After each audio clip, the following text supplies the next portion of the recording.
pre-charged circuits will make bit 9, bit 10 bar to be VDD. Okay.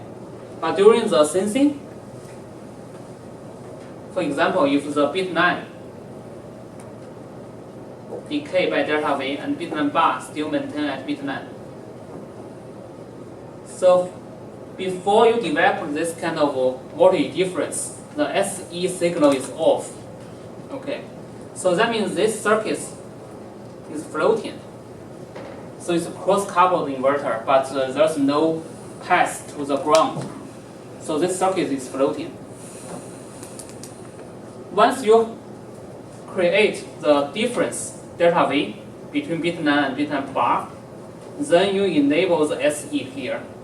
This SE is enabled. Now this SE is enabled, then this latch will have a path to the ground. Then this latch will not be stable. So due to the positive feedback, this latch will flip. Because you know this is a latch, and those two loads must be complementary, right? So then the left hand side here, this one is delta V smaller than the right one. So this one will switch to 0. And then this one will become 1. This is after the sense enable, this SE signal is turned on. Before that, those two can maintain the same potential because it doesn't matter, this is floating, this circuit is floating. But once you collect this load to the ground, then this latch must flip. And then depending on the difference between bit 9 and bit 10 bar, then you know the lower potential one will become 0, and the other one will remain 1. So this is how you sense the 0 and 1. So this 0 and 1 is sensed, and then you can store that into this flip-flop and register, and then later you can read it out. So this is how you sense the data from the SRAM. And for the write operation, what you do is just provide data in here, and then here you have some drivers. So you have to drive the bit 9 to send the data in. So you need some drivers. And very simple, you just need to invert the signal, because for the write operation, you are going to provide 1 to the bit 9 and the other 0 to the bit 9 bar. So for example, here if you 1 here, then you become 0 here, and from 2 inverter you still have 1 there. So then this 0 and 1 will be sent in. And then you can write the cell as we discussed earlier. So the right chart shows all the timing diagram of all those signals, the sequence of the signals. I will not go into the details. You can check the sequence of all the operations. As I think the first one is for the read and second one is for the write operation. You can see there is a delay between some of the signals, especially the SE, the sense sample enable. Here needs to wait some time for the bit 9, bit 10 bar to develop this delta V difference. So SE enable needs to come after the delta V is developed in the bit 9. And this is actually the critical path, or let's say the major component of the delay in the SRAM readout operation. Let's say SRAM's read speed is limited by the delta V development. You need to have enough delta V to sense. So you need to wait for some time, and that is the delay.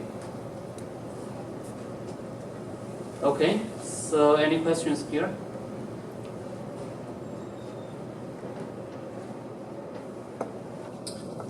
Next, we are going to discuss the stability of the SRAM cell.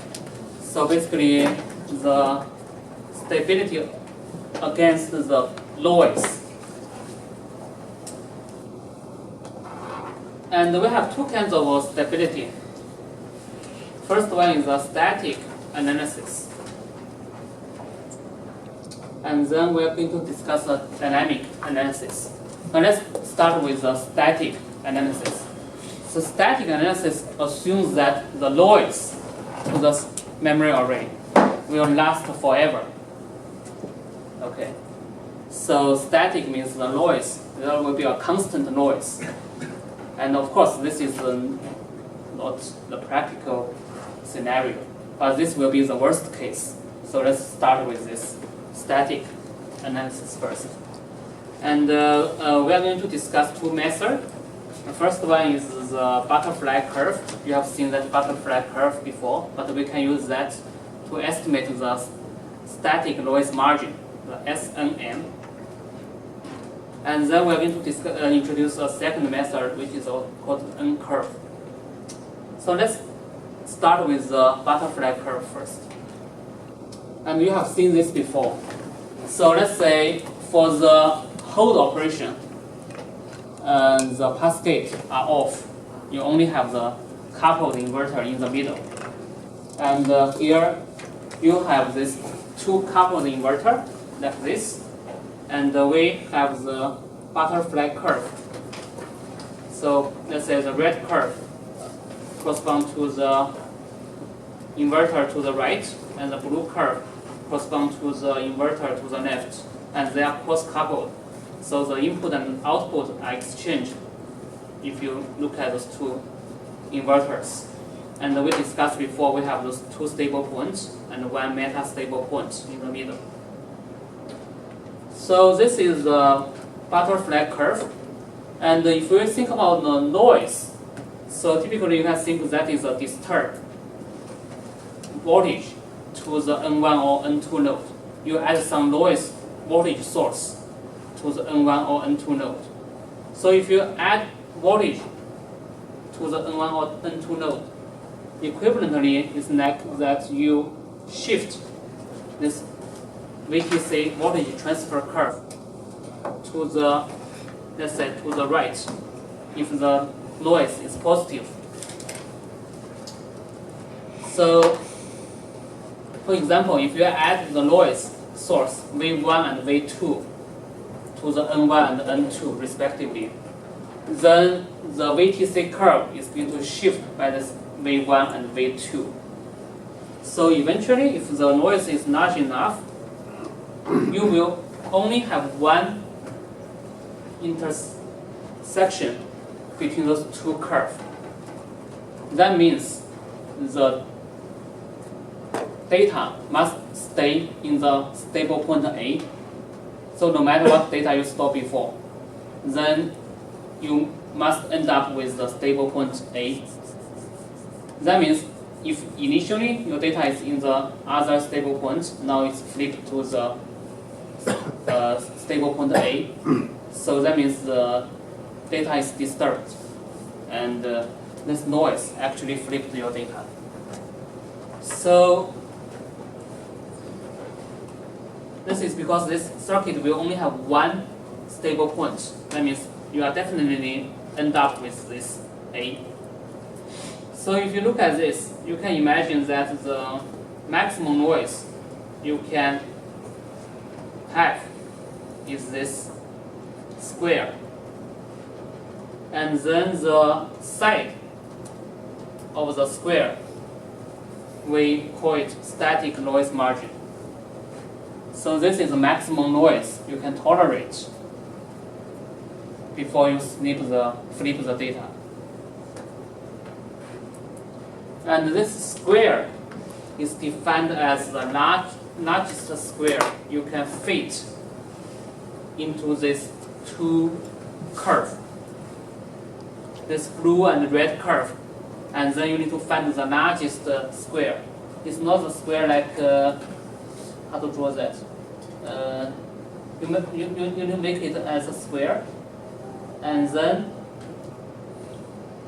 get the side, the length of the side as a static noise margin, SNM. That's by definition. And think your homework has some questions on this. You are going to draw some butterfly curve and then try to find the maximum square you can fit in, and then look at the length of the side. So just one tip for your homework. So the best way to do this is to, if you have these two curves, how to find the maximum? Any idea before I give you the tip? Brute force. So how do you find the maximum? So I would suggest, you look at this, I would suggest that you take 45-degree rotation. You look at this. Let's say if you look at the 45-degree, this angle, if you,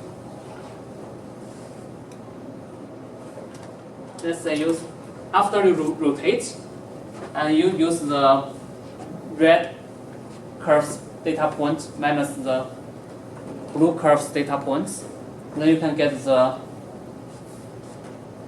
distance in between, right? And then the largest distance will give you the maximum square if you look at the 45-degree along that angle.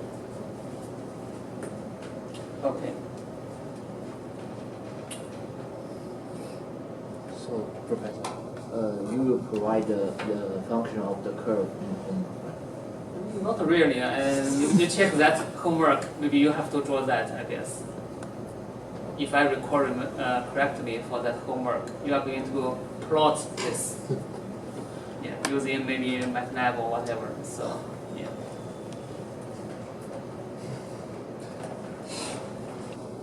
Okay. So this is a butterfly curve for the fold operation, and the original concept was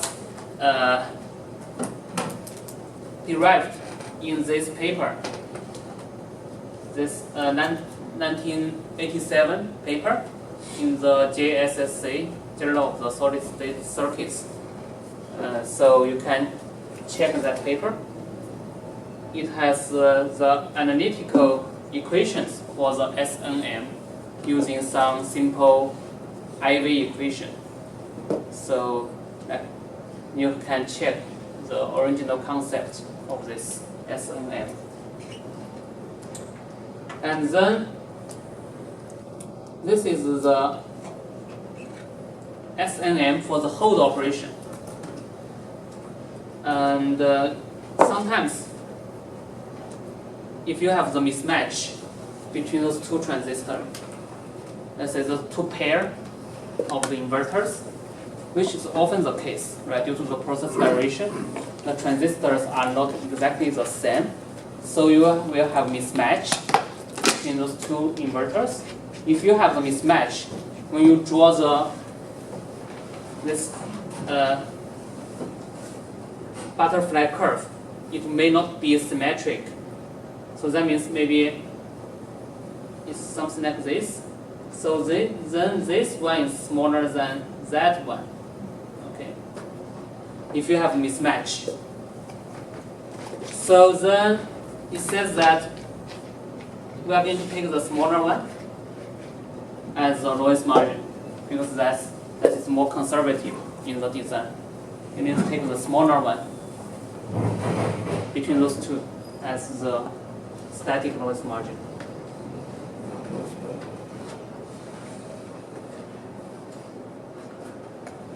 Okay, so let's look at the rate operation. So in the rate operation, the butterfly curve will change, and it will be something like that. And this is because when you do the rate operation, you have the pass gate here, and this is what we have seen before. So what is important in this example is the PG1 and PD1. And in this case, the N1 node, as we discussed before, will be raised up to some voltage level. So that means in the butterfly curve, previously, when you sweep the Vn1, then previously you can make the Vn2 down to the 0. Now, because of the rise of the potential, then the minimum voltage will not be 0. That is because here this node is no longer 0. So this actually is some voltage. So that voltage is somewhere here or somewhere there.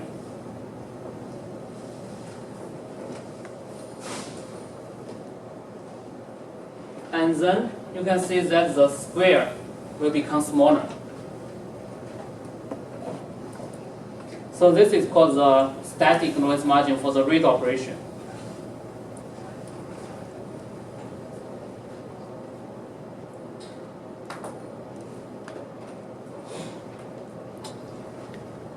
So to get this kind of curve, I think you have this homework as well for the read operation.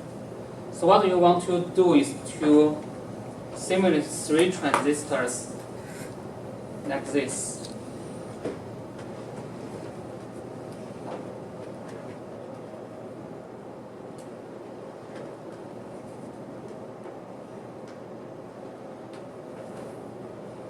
You have those 3 transistors, and or maybe let's do this way.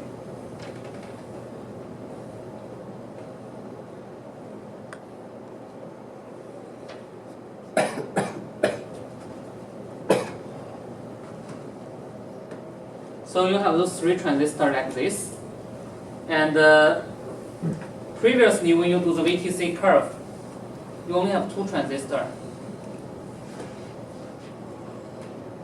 So the VTC curve really says that, for example, this is Vn2 and V1. So what you do there is to sweep, let's say V2 from 0 to VDD, and then you look at how the V1 change from VDD to 0. Now you have 3 transistors here for the read operation. So what you want to do here is to still sweep, let's say your V2, and then look at V1. But you have additional transistor here, and this transistor, this is VDD, and this is VDD.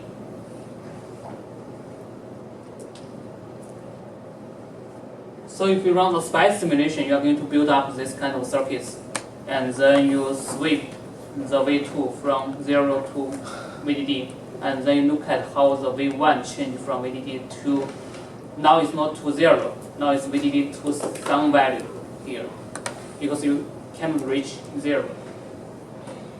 This is because you have this current flow here, as we discussed. This V1 node will not reach 0, will be above 0. Right. This is what we discussed before.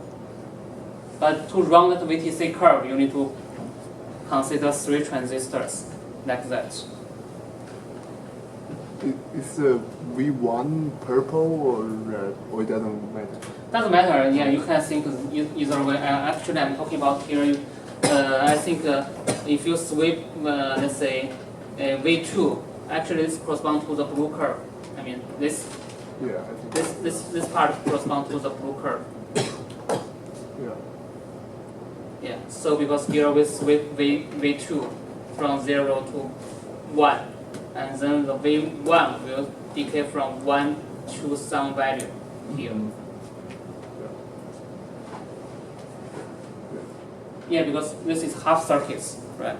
So if those 2 parts are identical, then you can just mirror it.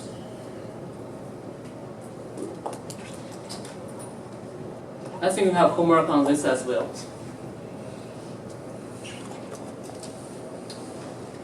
Okay, so this is again what we have discussed.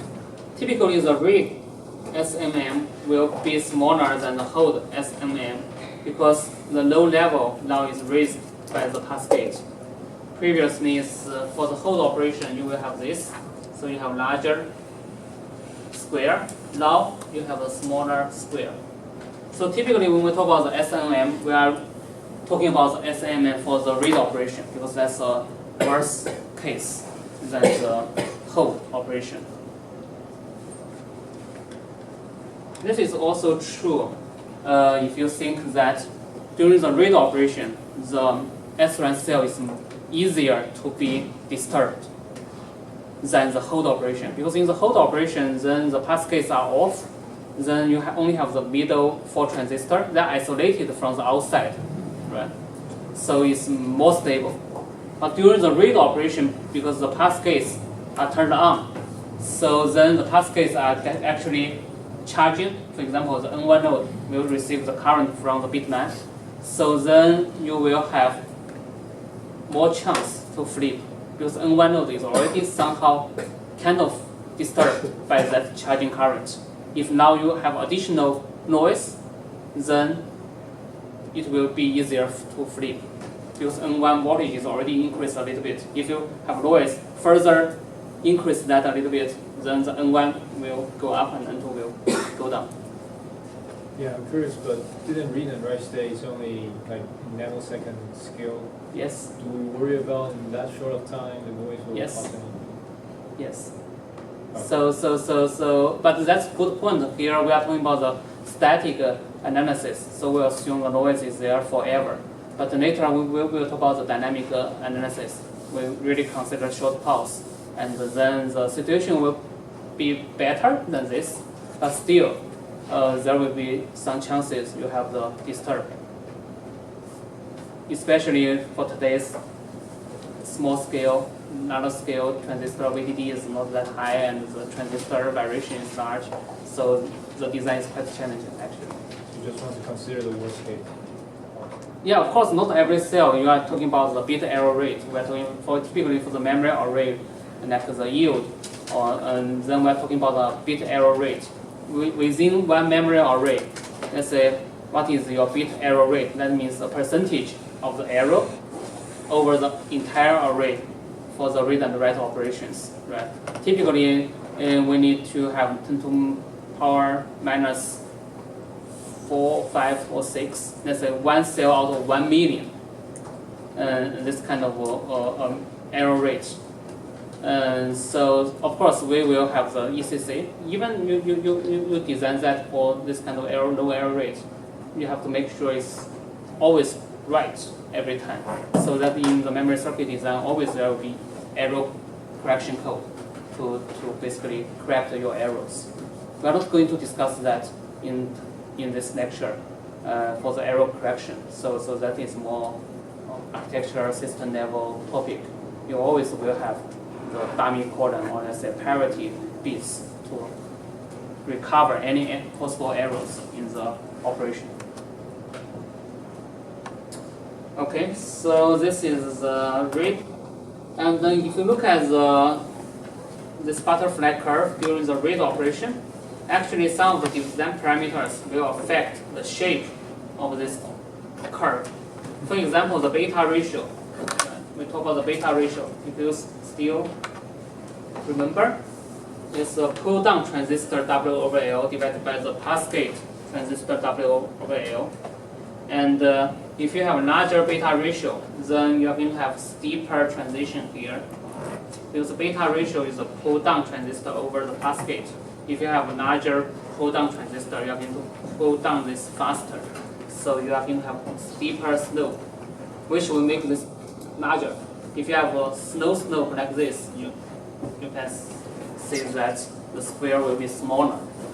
So a steeper slope and also larger beta ratio, that means the lowest low level will be lower. Because larger beta ratio, that means this N1 node will not increase too much. That means you can reach lower level. So those two can help to make this square larger. Right? So the slope and the lowest level. So if you make those two happen, then this square will be maximized. So again, this larger beta ratio is good for read operation to be immune to the noise.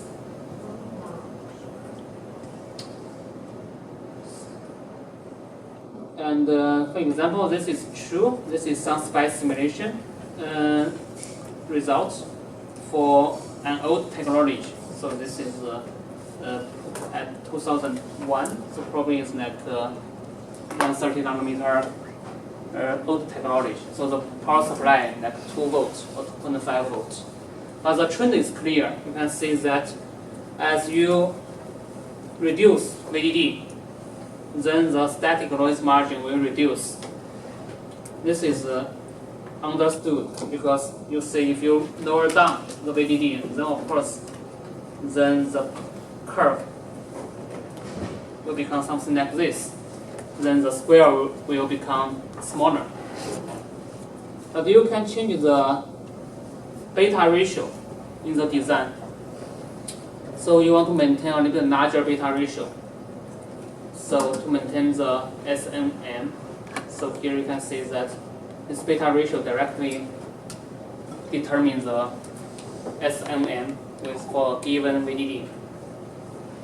Of course, this is trade-off. Larger beta ratio, that means larger pull-down transistor size. Your SRAM cell area will go up. Any questions?